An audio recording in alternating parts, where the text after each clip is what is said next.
Today's 2-minute tip is brought to you by Allen's Armory, for the best firearms at the best price.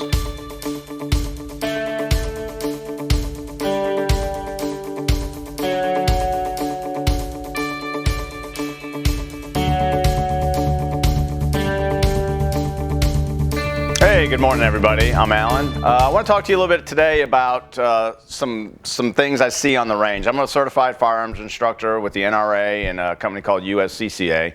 So I get the honor of teaching people how to safely shoot weapons. And there's some things that I see, some tips that I can throw out there to you guys to help you from injuring yourself, or to the other thing we don't want you to do is spend a lot of time and money and ammo and not get good quality repetition in. So we'll talk about the grip on the gun. Again, this is just a quick overview of some things I see. And we got a nice, safe and clear semi-automatic weapon.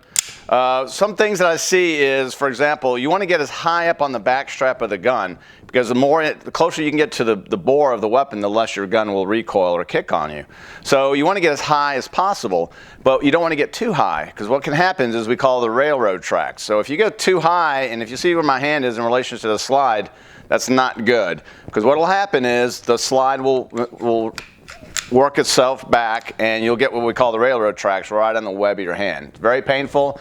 At the very least, you're going to bleed a lot and need a Band-Aid, but you could need stitches. And usually what I find is people only do it once. Well, let me back up. Usually women only do it once. Men, we're a little bit hard-headed, so we tend to do it 2 times, and then we learn from our lesson.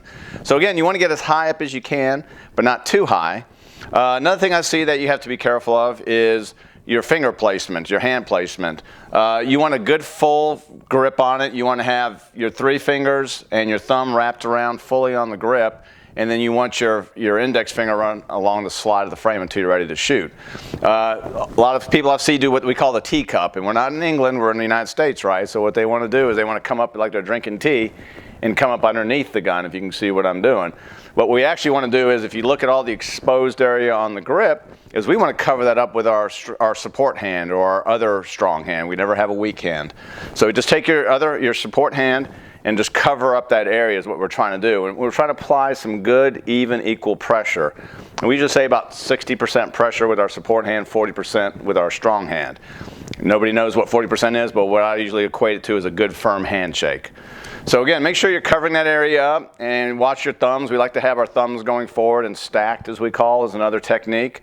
Another thing I see that I try to avoid is taking, a lot of people want to take their index finger on their support hand and bring it up on the front of the trigger guard. And again, they were designed that way. You see a lot of guns, Glock is one in particular, that has a squared off trigger guard, and it's serrated on the front. So people go, there's my index finger. But actually you don't want to do that, because what you'll have a tendency to do is pull down on the weapon. So again, just real quick, 2 minutes. I want to show you guys a little bit of techniques. Do this at home, dry fire. Make sure you have an unloaded weapon is the key thing. Make sure there's no ammunition in the room where you're training at, and just work on the grip on your gun. Do little things like that, and I promise you'll improve your shooting score, your shooting ability, and your hits on target will improve. You guys have a great day.